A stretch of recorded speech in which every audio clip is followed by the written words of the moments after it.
everyone, welcome back to our philosophy of happiness class. This week we'll talk about how the well-being theories might be relevant for different questions of justice. For the class this week, we'll focus on the questions of disadvantage and questions related to feminism, since at the end of this week you have to turn in your final paper. I imagine a lot of you might be focusing most of your time writing that, so I'll keep this lecture brief. So for this week there will only be one lecture, and I'll try to keep everything as brief as possible. I'll probably just go through several details and the rough structure so that you can have more time to focus on your paper. And let's get started. So firstly, I want to highlight that disadvantage is a very complex concept. So firstly, there might be different spheres of disadvantage that are incommensurable with each other. So how should we understand incommensurable here? So I think firstly, it's very hard to measure the amount of disadvantage that people experience if they fall in different spheres of disadvantage. So firstly, compare two people, two persons. Person A suffers from disadvantage because of lack of access to educational resources. And the second person, B, suffers from disadvantage caused by lack of access to health care. So imagine those two people suffer a lot. But it's very hard to say who is more disadvantaged. How to compare the amount of disadvantage of a person who dropped out after primary school with the amount of disadvantage experienced by a person who has cancer but has no access to treatment. It seems very hard to just compare and quantify the amount of disadvantage they experience. So it's very hard to give answer to questions like who is the most disadvantaged. I think people who fall in different spheres of disadvantage, we also tend to have different contexts. They also tend to have different lived experience. We also tend to use different language to talk about their disadvantage. We have different theories and frameworks. I think those also contribute to this incommensurability, because so it just makes it even harder to put everything on a common, universal scale that's at the same adequate and justifiable. It's just very hard to do that. And so it gives us this technical difficulty when we try to talk about different disadvantages in one theory. So how do you bring them all into your picture and still be able to answer questions like who is the most disadvantaged, or who deserves more resources, and so on and so forth. And I think the second kind of complexity we might run into is that different kinds of disadvantage, they interact with each other. So they don't just exist and impact people just on themselves. They interact with each other. Some disadvantages feed into each other. Some have supervenience relations, some have dependence relations. So the disadvantage of low income might impact lack of access to educational resources. And a lack of access to educational resources might again lead to even lower income and with security of income, and or lack of access to healthcare. It might be dependent on poverty. So there are different relations between them. There are different interactions between them. If one disadvantage was worse, but it might actually make a lot of other aspects of one's person worse, so that this person would suffer from more disadvantage in a lot more aspects of their life.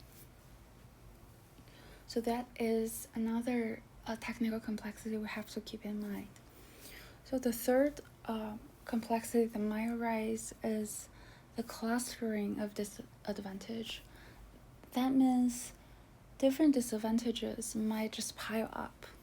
So imagine a person who is both a girl and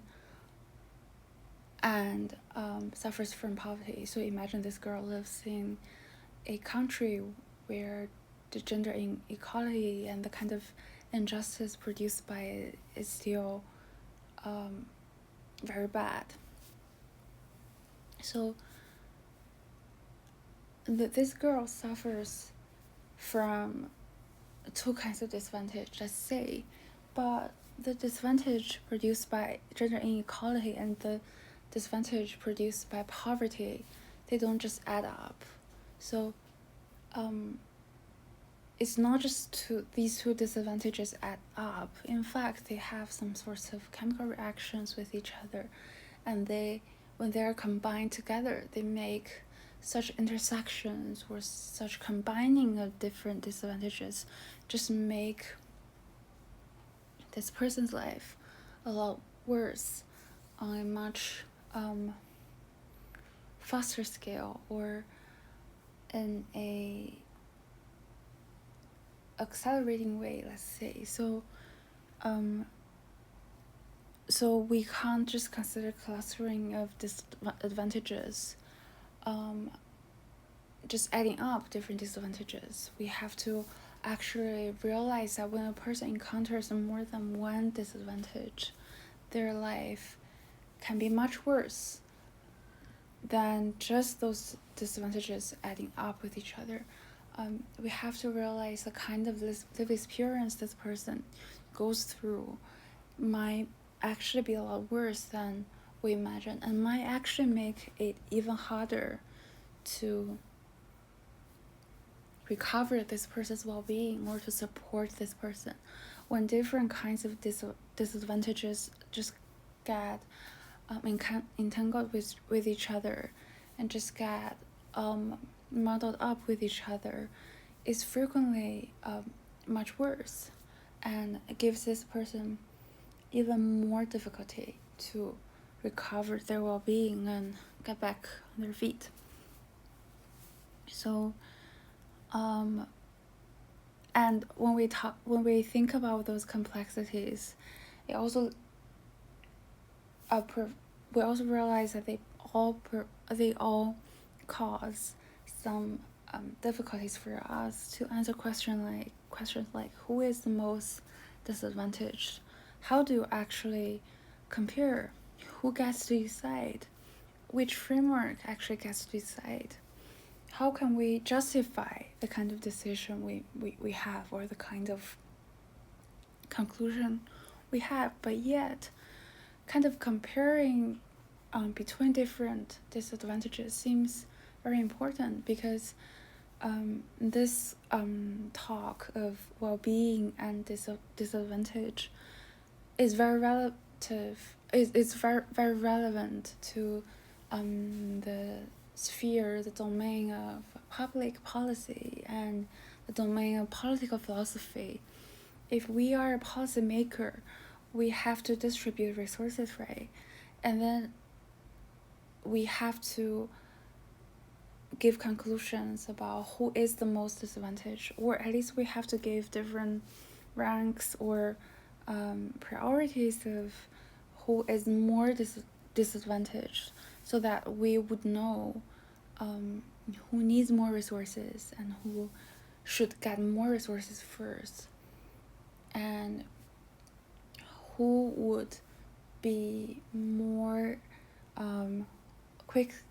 would be more quick to recover if I gave them resources, so on and so forth. So such questions are very important or necessary, but yet it's very hard to answer those questions given those technical complexities.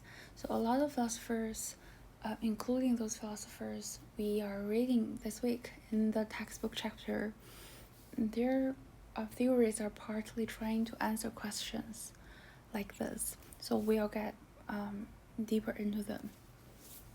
So the first approach is the capability approach.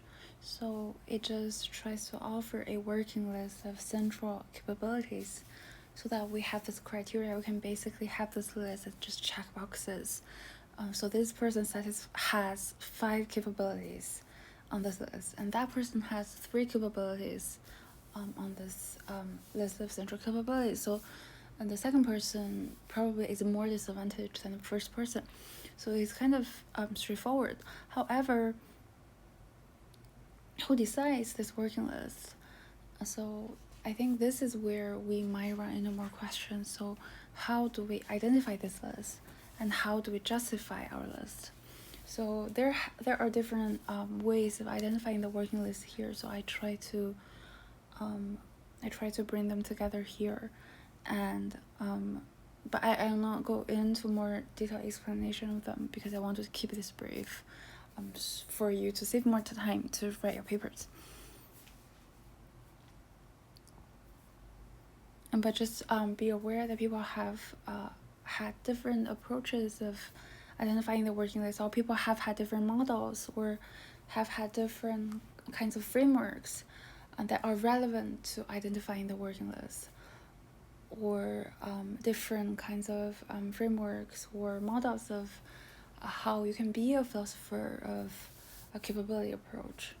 So I think another central concept would be the concept of functioning security. So those philosophers make a distinction between functioning and capability.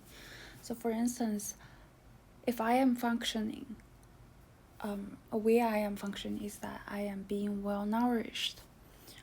However, capability is different. So the capability is the freedom to achieve full nourishment. So for instance, I might be very rich and decide that I am going fasting today. So I'm only gonna eat for 6 hours today, and I'm gonna starve tonight. So that's when. So tonight I am definitely starving, but I'm going fasting, so I shouldn't eat. So at this point where I am starving pretty badly, I am not functioning because I'm not being well nourished, just given that I'm fasting in this extreme way that my body is actually not well nourished. But I have this capability of getting full nourishment. So if I want, I can eat anything tonight. I have a fridge that's full. I have a table that's full of food. I have this cupboard that's full of instant noodles, so I can eat whenever I want. I just choose not to. Even though I'm not functioning, I have this capability. But then imagine this person who just lost her job, and she is starving. She isn't well nourished at the moment. At the same time, because she lost her job and she has no money on her, she also doesn't have any freedom to achieve full nourishment. So she isn't well nourished and she can't get nourished even if she wants to. So for this person, the second person, she isn't functioning and she doesn't have the capability of getting nourished, of getting the kind of functioning state she needs. So when we make such distinctions, we can recognize, we can bring into a picture, our theoretical picture, that people actually experience anxiety and insecurity created by functionings at risk. So for some people, even though they are functioning tonight, for instance, I lost my job and I'm eating the last instant noodles I have tonight, I know I wouldn't be functioning tomorrow, and I wouldn't have the capability tomorrow to actually feed myself. So there is actually this anxiety created by functionings and the kind of coming anticipated lack of functioning that's coming very soon. So here I suffer from a lack of functioning security. So it helps us to make distinctions between so it helps us to be more aware of cases where we have capability but not functioning. So this concept also helps us to realize that people have functioning insecurities, and that is an important part of being disadvantaged as well. So just having the capability approach isn't enough. So this is a kind of extension or development of the capability approach. Another concept I want to talk about is corrosive disadvantage. So it's kind of hard to explain it without examples, but let's say corrosive disadvantage is just like risk to functioning. So let's say I have this risk to my bodily integrity. So I live in this neighborhood where people could beat me up at any second. People could hurt me or stab me whenever they want. So I am actually living in this insecure environment. I am having this insecurity of my body integrity could be threatened any minute. So this is a corrosive disadvantage. But sometimes people just assume that if this corrosive disadvantage is absent, we would be just back to normal. We would just be back to well-being. But that's not the case. Sometimes when someone already experienced corrosive disadvantage and being in a state of non-functioning, so they are not functioning in ways they want to and should be, even if you remove the corrosive disadvantage, it's not enough, it's not fertile in terms of getting this person back to proper functioning. So imagine this example of drug addiction. So someone already falls into drug addiction, lost his job, lost all his friends and family members, maybe all his family members cut off their connections and ways of communication, doesn't have any money, suffers a lot from physical health, and doesn't have a place to live, so on and so forth. Even if you just magically removed this person's drug addiction, let's say tonight this person just all of a sudden doesn't need drugs, isn't addicted to drugs anymore. However, this person still is left with a situation where he doesn't have a place to live in, he has no family and friends, he doesn't have a job, his physical health needs a lot of time and money to recover. So all those kinds of disability of functioning, even if you made the drug addiction absent, it's just not fertile enough. We have to do more. We have to actually provide more support to this person. So again, this concept of corrosive disadvantage and whether an absent of it is fertile. So the concept of fertile functioning, I think this is also a kind of development to the capability approach, to the functioning related well-being theory, that it tells us the story could be much more complex than we imagined. Another well-being and disadvantage theory that's covered in the textbook chapter was the self-determination theory. So self-determination theory tries to emphasize the importance of active involvement of the recipients in their emergence from disadvantage. So it tries to see those person who experience disadvantage, and it cares a lot about how they are actively involved in this process of emerging from disadvantage. And some of its central talk is, so first it argues that people's motivation are dependent on satisfaction of basic psychological needs, including competence, and so kind of fulfilling their capacities, autonomy, so they're doing things kind of on their own accord, and relatedness, so to be connected to other people, to their environment. And they argue that fluctuations in satisfaction of those three needs leads to fluctuation in psychological well-being. So self-determination theory sometimes can also be combined with the kinds of phenomenological approach we talk about in the last lecture, and the last week, where we talk about Merleau-Ponty, talk about the kind of philosophy that views people as active bodies that tries to exhibit intentionality, that tries to have goals, that tries to demonstrate their kind of agency through their body in the environment every second.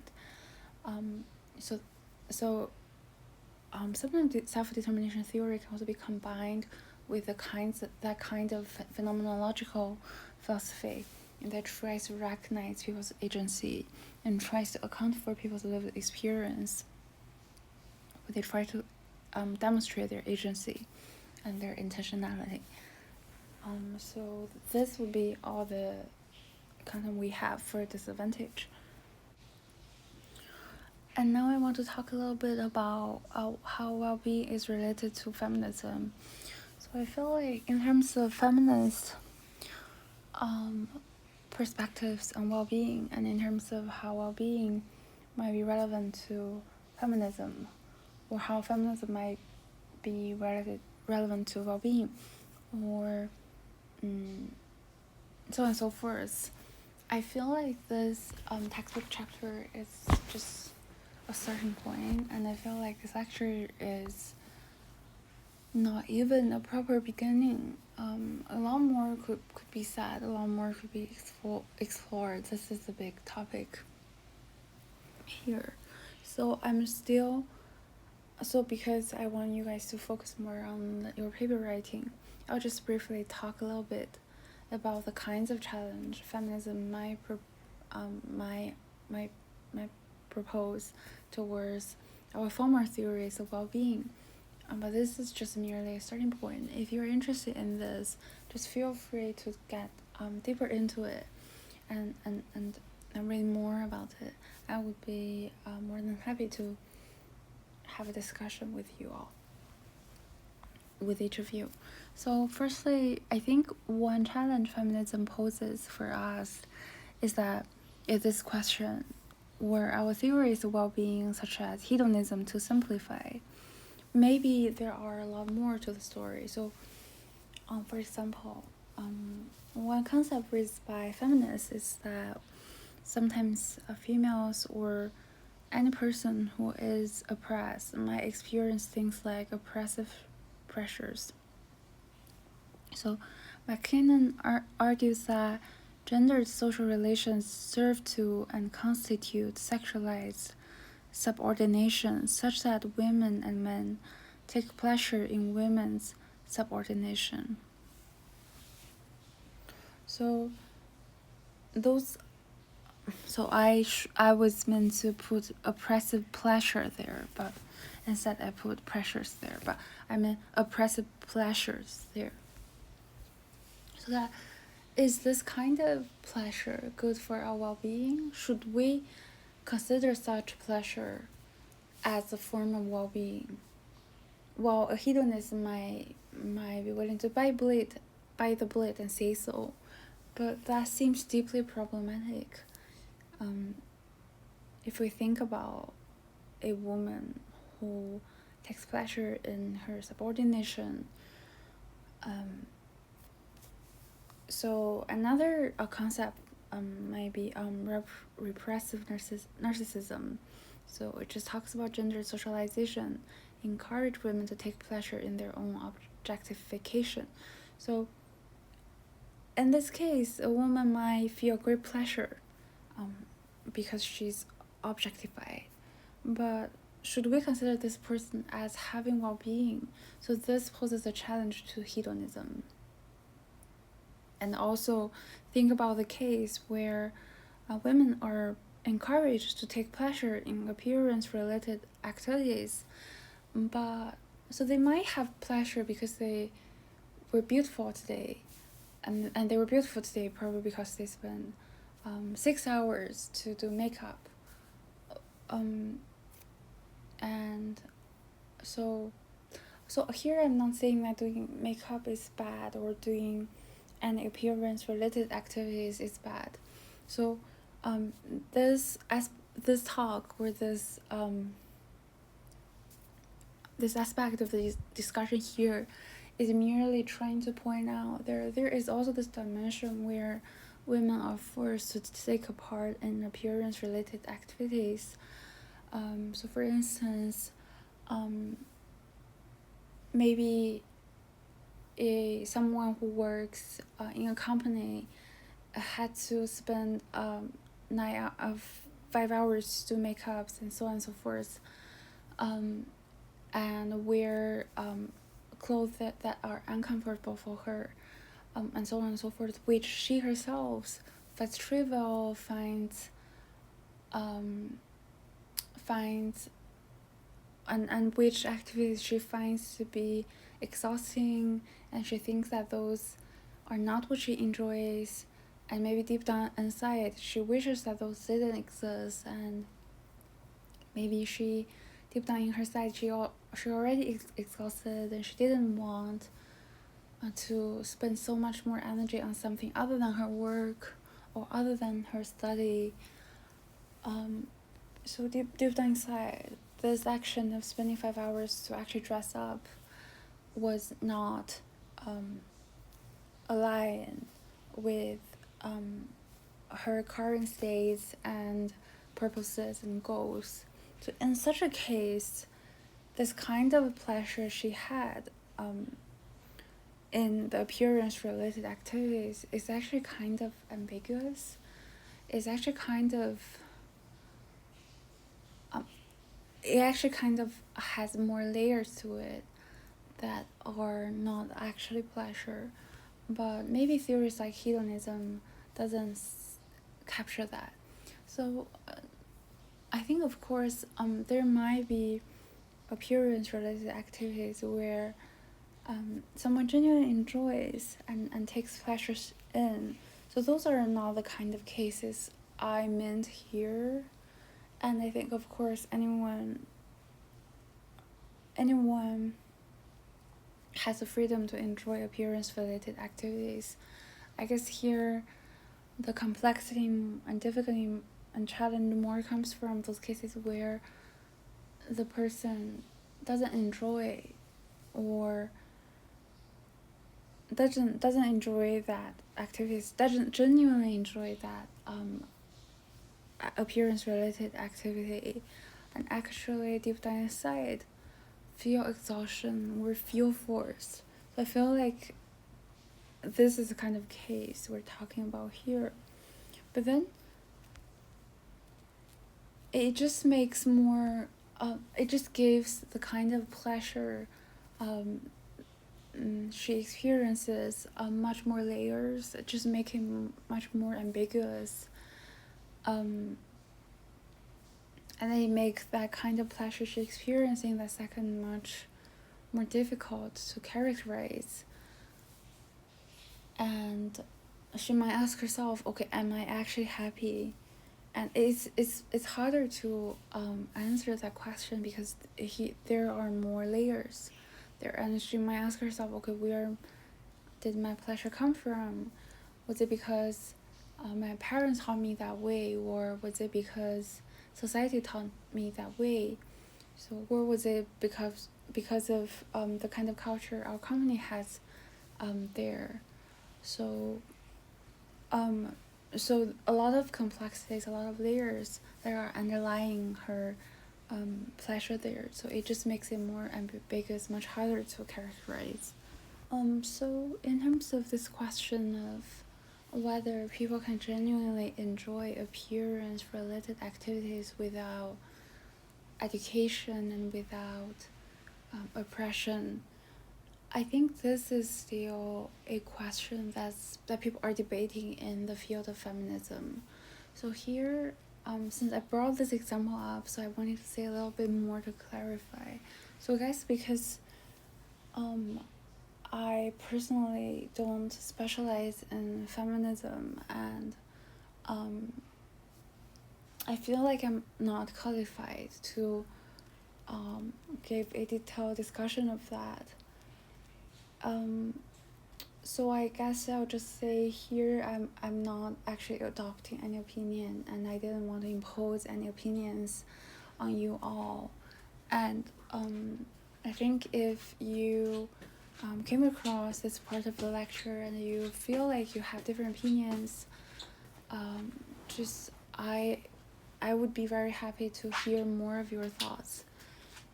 And I just feel like I shouldn't impose anything on anyone. Just remember that here you are free to have any opinions in this debate in terms of this question. So yeah. So, and of course, if you had different opinions, then you might had a slightly different opinion regarding the challenge we just had posed towards hedonism. I think this would be a very interesting question, actually. So it would be lovely if I get to have more chance to actually think about it and talk about it in the future. So another challenge feminism might pose to different well-being theories that some of the well-being theories don't actually capture those more complex aspects of well-being, such as structures of psychological oppression. Feminists argue that well-being can be disrupted by the internalization of oppressive social structures, but a lot of the well-being theories just do not capture such a process of internalizing those oppressive social structures. And so that what they talk about is an oversimplified and incomplete story. So there have also been critique targeting theories like desire fulfillment theories. So they argue that people might have adaptive preferences. So people might have preferences adapted to oppressive circumstances. So a woman might prefer to stay home instead of actually work and get employed, simply because she was oppressed, because her parents repeatedly told her that it's better for a woman to stay at home and just be a housewife. And because the social environment she lives in just continuously discourages women from going into work, which, as you can imagine, might have happened a lot in the past, and maybe still happening right now in some places in the world. So in such situations and cases, those women who are oppressed might actually develop adaptive preferences where she actually prefers to stay home. She actually genuinely, in her heart, I mean not genuinely, but in her heart, she actually feels like and desires to stay home and be a housewife. So if her desire was fulfilled, should we say that contributes to her well-being? Is that fair? Is that good? So such cases also pose critique toward and challenges toward theories like desire fulfillment theory. And I think people have also have critiques towards capability and functioning approach, which we talk about in the earlier part of this lecture. But then the philosophers have also argued that maybe capability and functioning approach actually can be harnessed for a purpose of justice. Maybe capability and functioning approach are actually fertile, or they might be fruitful if we use those frameworks in feminist contexts, and maybe develop them. So maybe they can serve some of our purposes of justice and feminism. So that is also an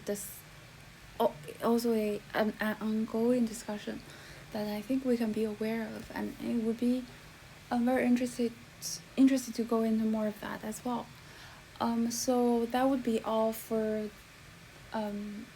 this week, and thank you so much for coming to this class and going through this journey with me together. I am very thankful for having each of you, and I have enjoyed every single post that you have posted, and I feel like I learned a lot from all of you, and I'm just very thankful to have each of you here. If you had any questions regarding the papers, just throw me an email, and if in the future you have any questions or anything you want to discuss related to philosophy of well-being, I'm very happy to have a discussion with you all, so just throw me an email as well. So thank you so much for being in this class, and I just look forward to reading all your final papers and your final discussion posts, and I just wish you the best future and the brightest future going ahead, and I wish you could all have a lot of happiness and enjoy a life of well-being, and I hope you will continue to have interest in philosophy of happiness and well-being. So thank you.